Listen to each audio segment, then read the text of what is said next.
hingga mendapat gelar dengan sebutan Tanah Betua. Mendengar kisah keindahan di negeri Betua ini membuat para Lanon ingin menguasai Sukadana. Lanon merupakan sekelompok perompak yang sangat elis dan kejam. Hei, ambil semua harta mereka.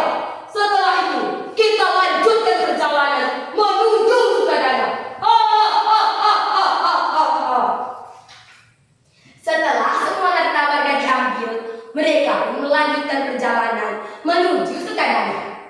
Kawan-kawan, yuk kita ikut Lanon ke negeri Sukadana. Di negeri Sukadana ini hiduplah sebuah keluarga yang terdiri dari kakek, nenek, dan cucunya. Tak nama nenek tersebut yang tinggal bersama suami dan cucunya yang cantik jelita. Suatu hari ada pesta perayaan musim durian yang diadakan setahun sekali. Nek Takon dan cucunya membantu memasak, sedangkan suaminya membantu menyiapkan perayaan.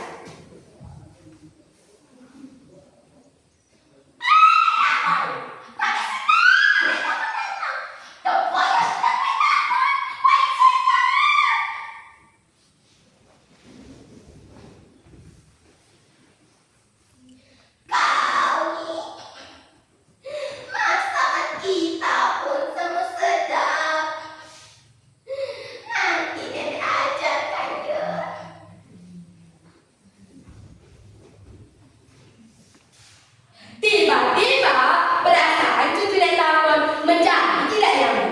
Semua orang bersuka cita menyambut kawin besok. Akan tetapi cucu Nek Takon tidak ingin adanya kawin besok. Kakek dan Nek Takon pun mempercayai perkataan cucunya. Sebab firasat cucunya selalu benar.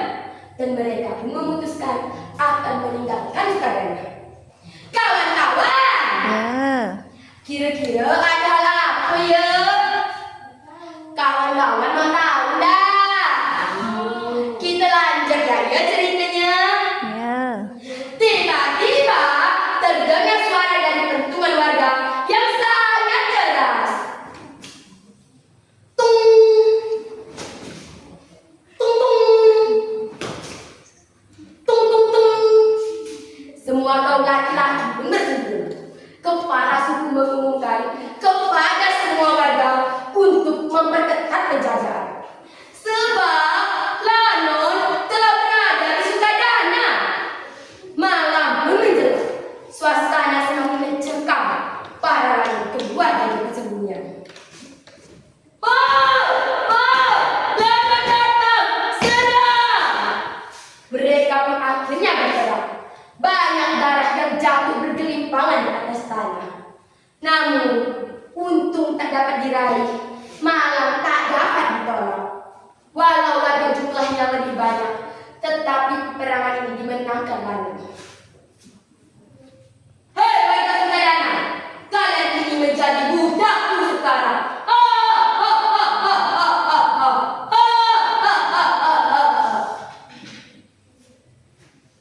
Ketua Lanon jatuh hati pada cucu Nek Takon. Tetapi kakek, nenek, dan cucunya telah dulu melarikan diri ke hutan. Di tengah perjalanan, mereka menemukan sebuah gua yang sangat besar. Dan mereka pun memutuskan untuk bersembunyi di situ. Berhari-hari, para Lanon mencari cucu Nek Takon. Tapi bah ditelan bumi, mereka tidak pernah menemukannya. Suatu hari, suami Nek Takon pamit untuk mencari desa baru, yaitu desa Balai Betua Simpang 2. Dengan berat hati pun Nek Takon mengikhlaskannya. Waktu pun berlalu begitu cepat. Hari berganti hari, minggu berganti minggu, bulan berganti bulan, bahkan tahun berganti tahun. Kesedihan yang dirasakan Nek Takon dan cucunya membuat mereka tidak nyaman makan dan minum hingga jatuh sakit dan stres. Tiba-tiba muncul cahaya di dalam gua tersebut. Cahaya tersebut menyembuhkan mereka dari sekar. Nek Takon dan cucunya merasa heran karena telah hidup semula. Kini mereka bukan manusia lagi, melainkan makhluk gaib penunggu gua. Keesokan harinya, si cucu Nek Takon pun kembali ke desa. Ia berencana mengumpan para ladang untuk mengikutinya berdua. Malam pun tiba, petualangan terus menyusuri hutan hingga tampaklah sebuah gua yang sangat besar tempat Nek Takon dan cucunya tinggal. Tiba-tiba,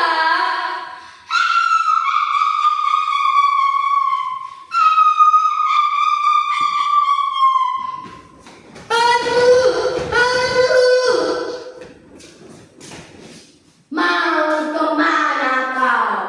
Kau telah menyusahkan warga Sukadana. Kini kau yang akan merasakan akibatnya.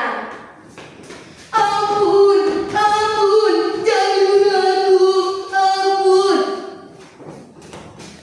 Tidak ada ampun bagimu. Kini kau yang akan merasakan akibatnya.